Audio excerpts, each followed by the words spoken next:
Assalamualaikum warahmatullahi wabarakatuh kepada Ustaz Ahmad Syamil bin Atan.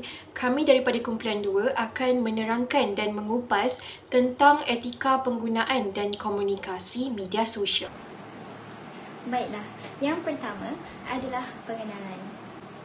Seperti yang kita tahu bahawa media sosial merupakan salah satu instrumen teknologi pada masa kini. Media sosial ialah alat yang menjadi popular pada hari ini kerana ciri-ciri mesra penggunanya. Platform media sosial seperti Facebook, Instagram, Twitter dan banyak lagi dapat memberi peluang untuk berhubungan antara satu sama lain melintasi jarak. Baiklah, yang kedua adalah etika merupakan satu garis panduan untuk memupuk kesejahteraan masyarakat. Etika pengguna media sosial sangat penting dan perlu dititik beratkan. Etika dapat menjadikan masyarakat aman, harmoni dan tempat tinggal yang lebih baik dengan membimbing tingkah laku manusia. Adalah sangat penting untuk mengajar anak-anak ataupun kanak-kanak sejak kecil lagi tingkah laku yang boleh diterima dalam masyarakat dan yang tidak boleh, supaya mereka boleh berinteraksi dengan masyarakat secara dengan lebih berkesan. Baiklah, seterusnya adalah isu permasalahan bagi etika penggunaan dan komunikasi media sosial. Baiklah, yang pertama adalah isu perkongsian berita palsu kerana sikap yang mementingkan diri dalam mengejar like tanpa memikirkan kesan yang akan berlaku.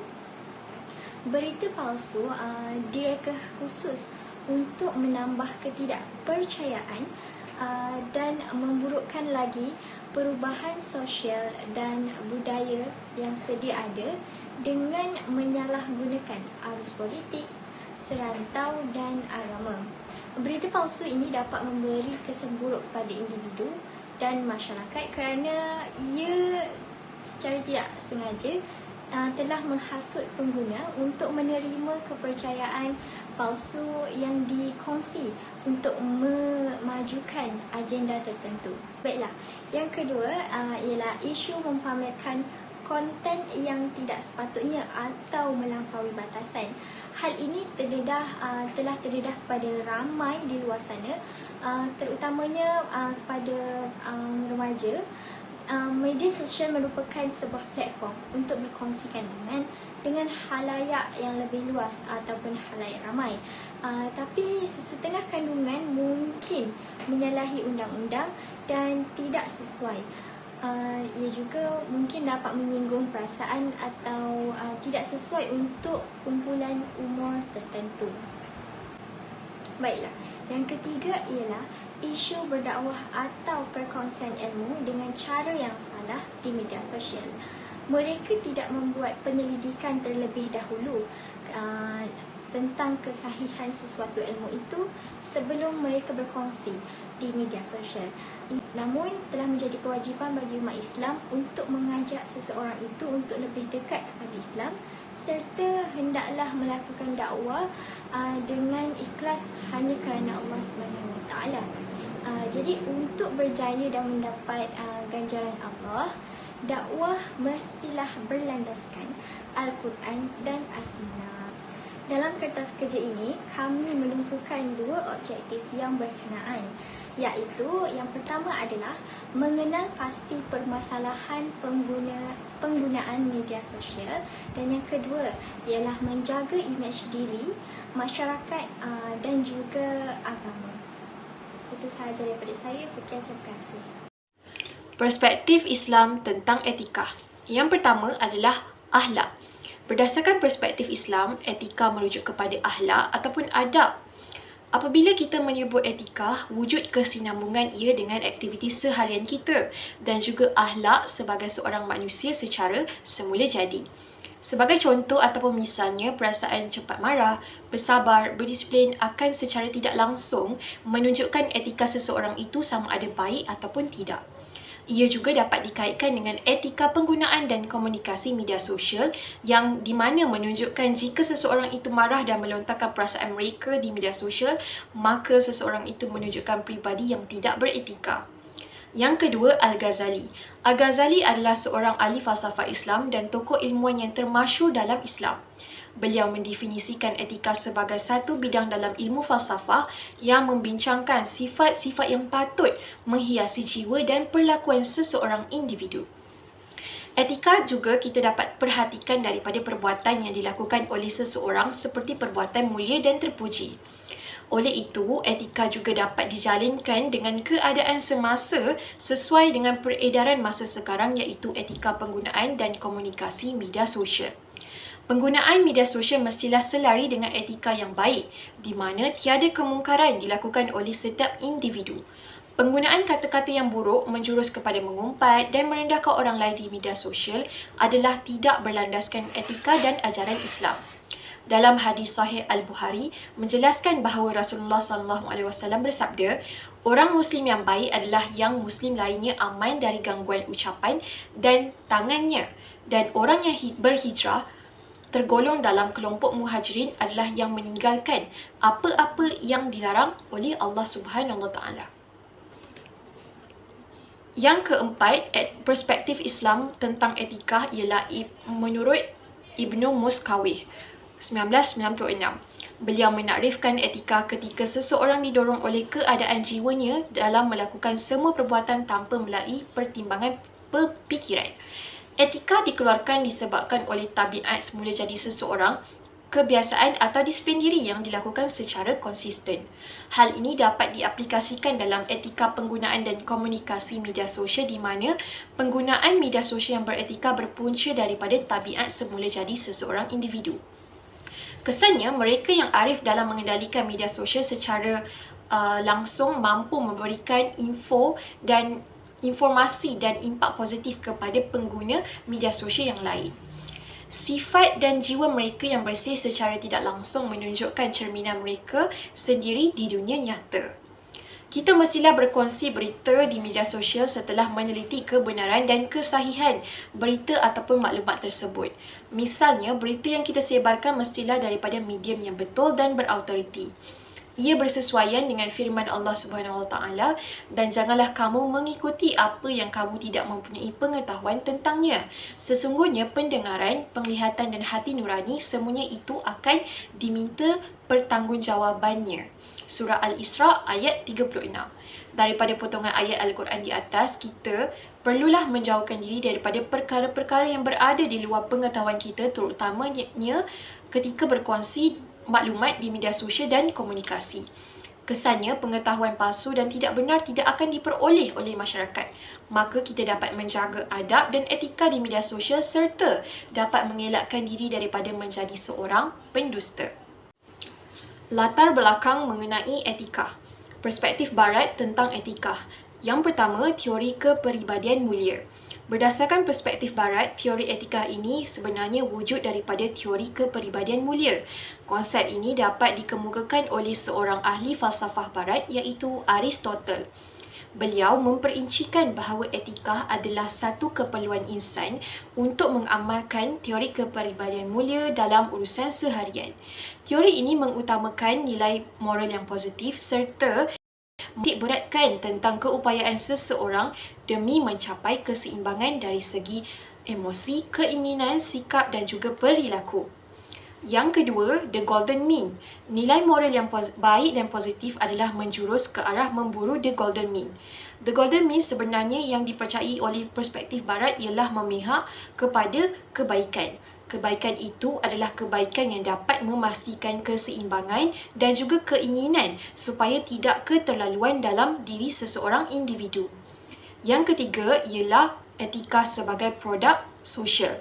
Etika sebagai produk sosial disebut oleh Pittman 1979, seorang daripada Barat yang mengamati moral ibarat produk sosial yang terjadi daripada tabiat manusia dan disebabkan rangsangan perkara yang betul harus dilakukan. Oleh itu, masyarakat mahupun manusia mestilah meletakkan perilaku yang bermoral berlandaskan sumber-sumber yang tertentu seperti agama dan kepercayaan sebagai Ini akan menerangkan tentang faktor dan asbab. Faktor yang pertama adalah tahap literasi media dan informasi yang masih rendah. Literasi media adalah keupayaan masyarakat dalam mengakses, memahami dan juga menilai sesuatu kandungan mesej dan maklumat.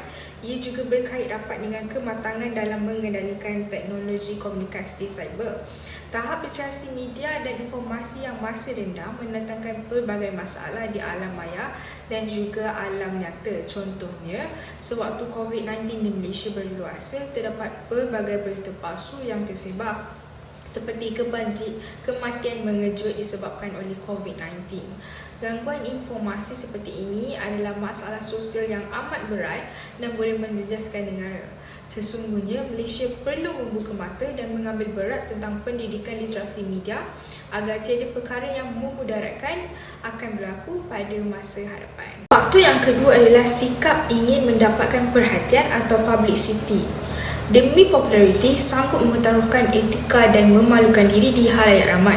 Terdapat banyak konten yang dibuat oleh orang yang berpengaruh di media sosial yang menuju ke arah negatif. Contohnya, meninggalkan komen negatif di media sosial agar mendapat perhatian dari orang sekeliling. Budaya ini amatlah tidak sihat dan jauh dari ajaran Islam, di mana ada hadis yang berbunyi, barang siapa yang beriman kepada Allah dan hari akhirat, maka hendaklah dia berkata baik atau diam. Hadis riwayat Muslim nombor 222. Dalam hadis ini, Nabi Muhammad SAW mengaitkan antara berkata baik dengan keimanan seseorang kepada Allah dan hari akhirat. Hal ini mengatakan bahawa menjaga lisan dan mempergunakan tutur kata adalah untuk ucapan-ucapan yang baik dan diam untuk ucapan yang buruk adalah salah satu tanda dari keimanan. Faktor yang ketiga adalah masalah kesihatan mental.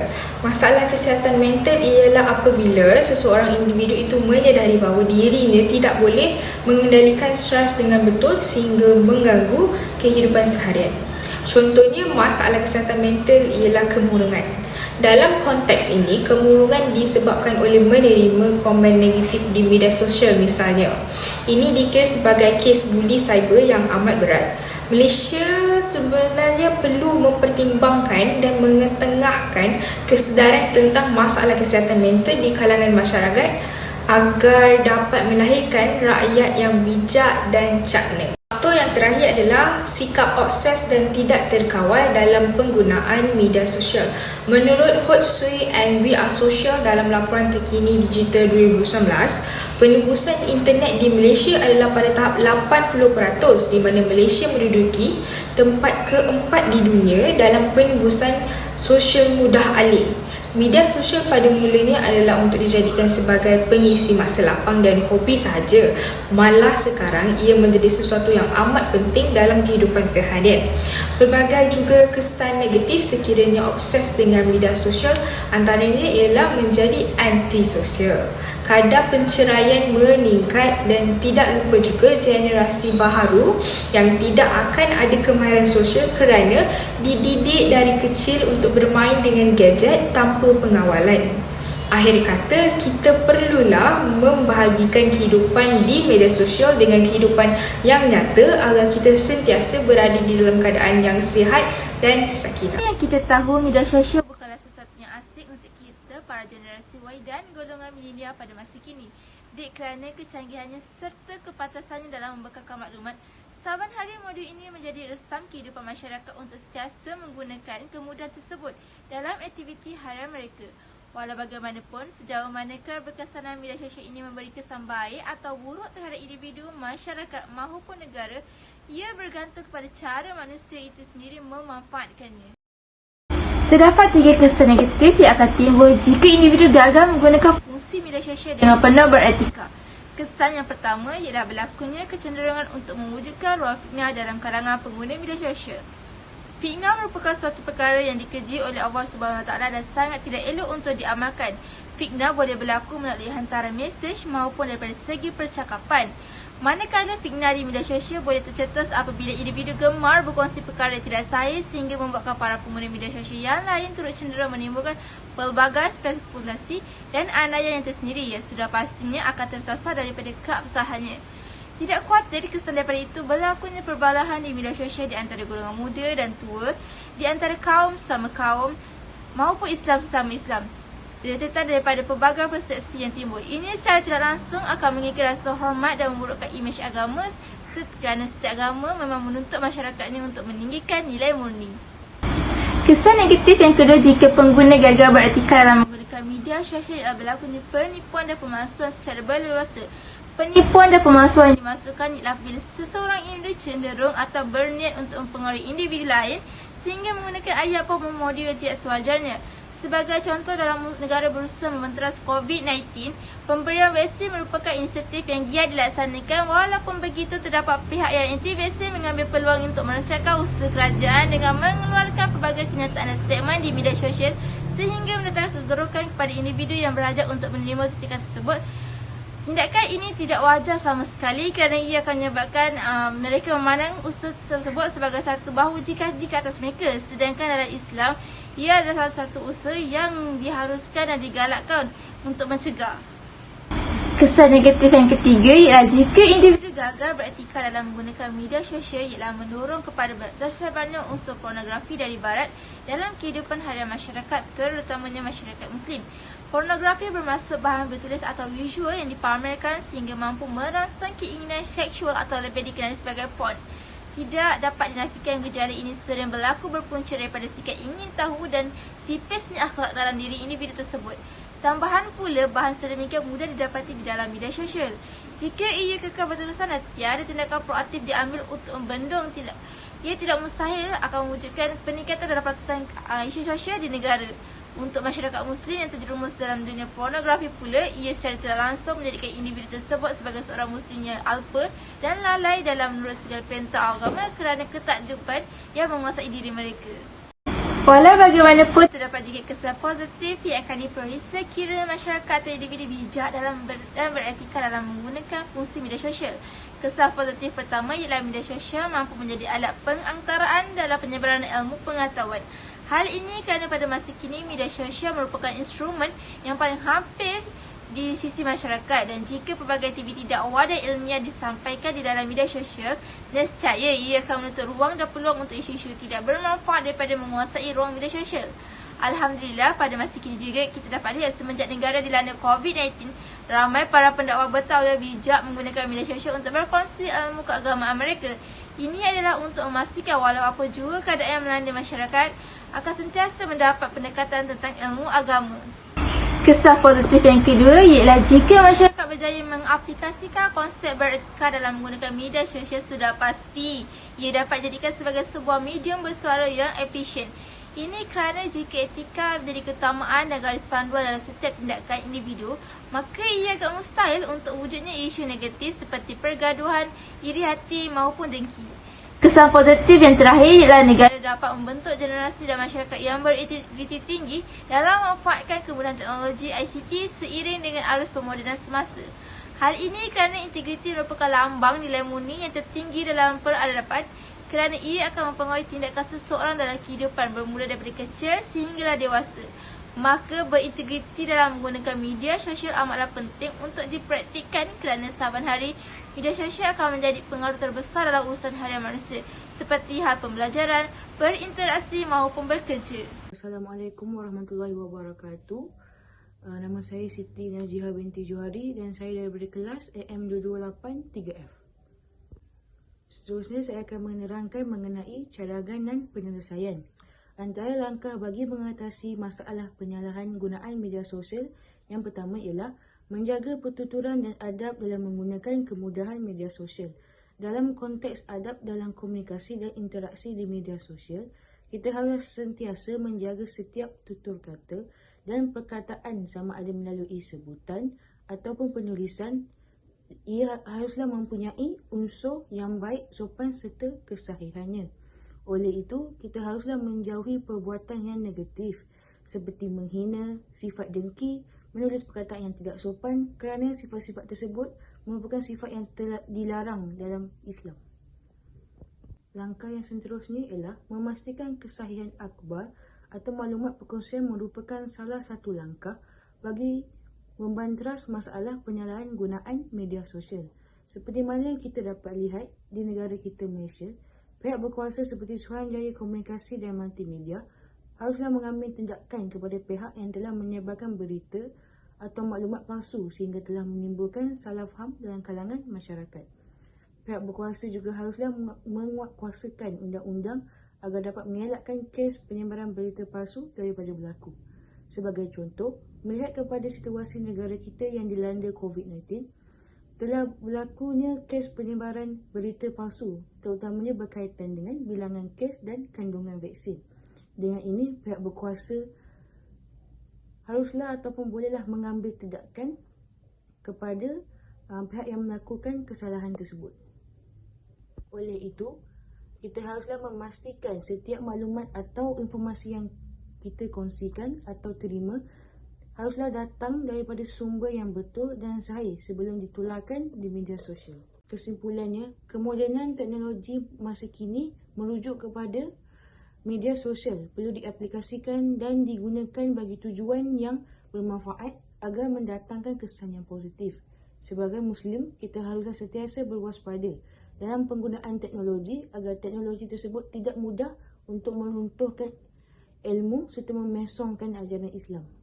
Selain itu, pengguna media sosial perlu bijak dalam mengendalikan dengan penggunaan media sosial bukanlah semata-mata bertujuan untuk perkara yang negatif seperti penyebaran berita dan informasi yang palsu ataupun mempamerkan kandungan yang melampaui batasan kerana ia telah menimbulkan fitnah, kebencian serta perbalahan dalam kalangan masyarakat. Oleh itu, adalah menjadi satu keutamaan untuk memahami betapa pentingnya memelihara serta menjaga adab dan etika ketika berkomunikasi, terutamanya dalam penggunaan media sosial kerana jika tidak, ia boleh berlakunya pergaduhan sesama manusia.